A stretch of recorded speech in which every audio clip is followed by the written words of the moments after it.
Hello, my name is Lisa Gamble, and this is my Module 16 case study. Summary for the case. The principal of Golden Oaks High School has been tasked with improving attendance. In his investigation of the situation, he has discovered 5 separate issues by looking through student files. Those issues are contributing to the dropping attendance rate, which had previously been rather high for the school.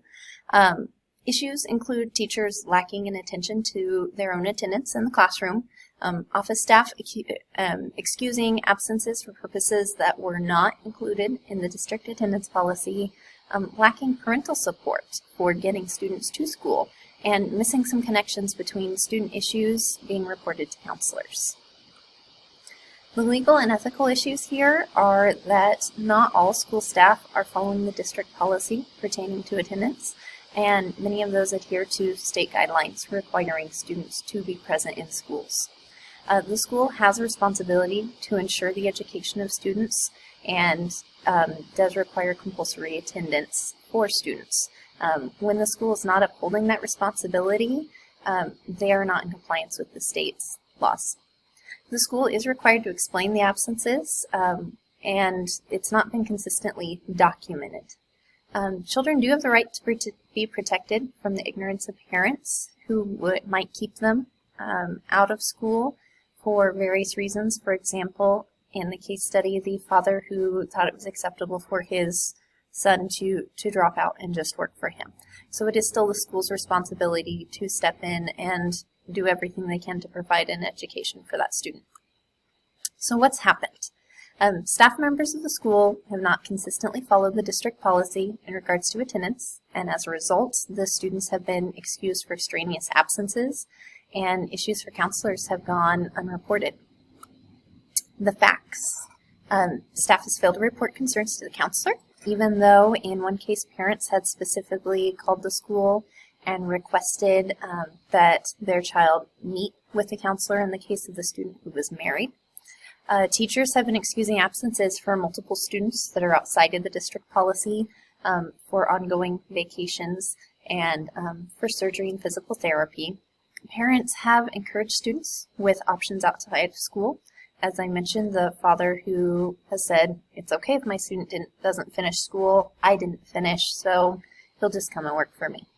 And the athletic director has exempted a student from every Friday afternoon class on days of football games for the football season in order to rest. So prioritizing information. Who has a stake in this decision? Pretty much all of the stakeholders do. The teachers, the students, the parents, the office staff. They all have, in their way, had contributed to the issue, and they can all contribute to a solution.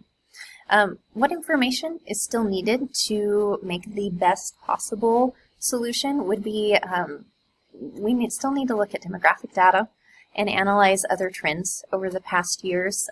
In the case study, it had said that attendance used to be a very strong point for this district, but it has since declined. So what has happened in between those years? What else has changed?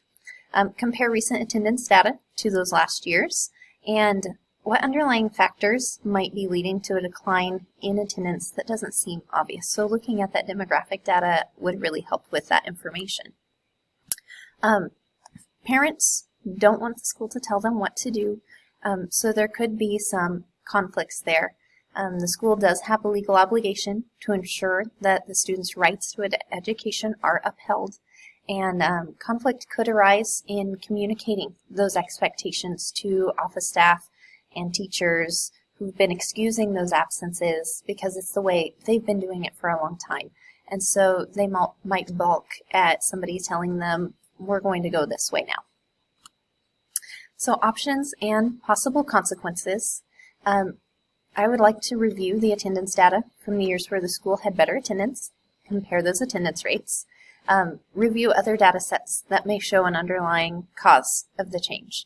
Of course, address the district policy on marking attendance during professional development to make sure that the teachers and office staff and anyone who is involved in attendance is aware of the expectations.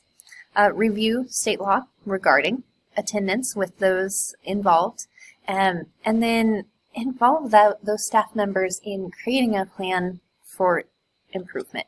As I had mentioned earlier, teachers might balk and office staff might balk at the idea of changing something, but if you involve them in the decision-making process and give them the option to say, oh, I think I can do better at this, they are much more likely to improve. Speak individually with the athletic director about no longer exempting students from school to rest for a game. Again, this could be an area where there is some conflict. Also, there's an option to send notices home, reminding parents of the importance of attendance at school and of the law requiring it. Again, this could upset some parents, especially the parent mentioned in the case study who didn't see school as a priority. Some pros and cons for each of the options. Stakeholders feel that their input is considered in the decision. Stakeholders are aware that data and the reason for the expectations if we do some professional development. And having more eyes on the data, they're more likely to see some changes that need to be made or some connections that I alone might miss. Some of the drawbacks, parents could be upset, teachers may still not take attendance seriously, and further complications could arise based on the recommendations of a team looking at the data. So there could be something that the teachers come up with together that the principal agrees with that has some unforeseen consequences that can still arise. So what is the best option? I believe that the best option is a combination of those listed solutions. Providing professional development for the staff and educating them on why we have these district policies in place, and allowing them to speak up and give feedback and strategize together lets them take ownership in the solution, and it allows for a little more buy-in. If I'm allowed to put my input in a plan, I'm much more interested and engaged in that idea, and I have a lot more buy-in. So I want to create that with the staff. This plan involves all stakeholders as part of the process and addresses the immediate, obvious issues and leaves room for adjustment based on the results. So depending on what the staff sees in that professional development and what they suggest as a plan, there are rooms for continued adjustment based on what they see. And this is not a one-year fix it and done. This is something that should be analyzed each year for continued improvement. So, a conclusion, the plan for implementation. Oops, let's move that guy. First, invite staff members to review the district and state policy for school attendance.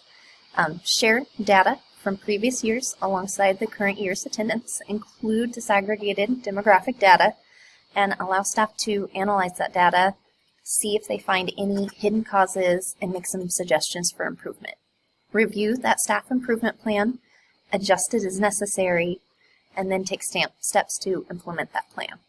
Speak directly with stakeholders identified in those student files to ensure they understand and know expectations. So for sure, speak to the counselors about the students whose parents had made a request, and speak to the athletic director who was personally exempting a student from all of his Friday afternoon classes, just to make sure that everything is taken care of for these students this year, and that not all of our planning is going forward for the next year's students, that these students are caught up and supported by our system as well.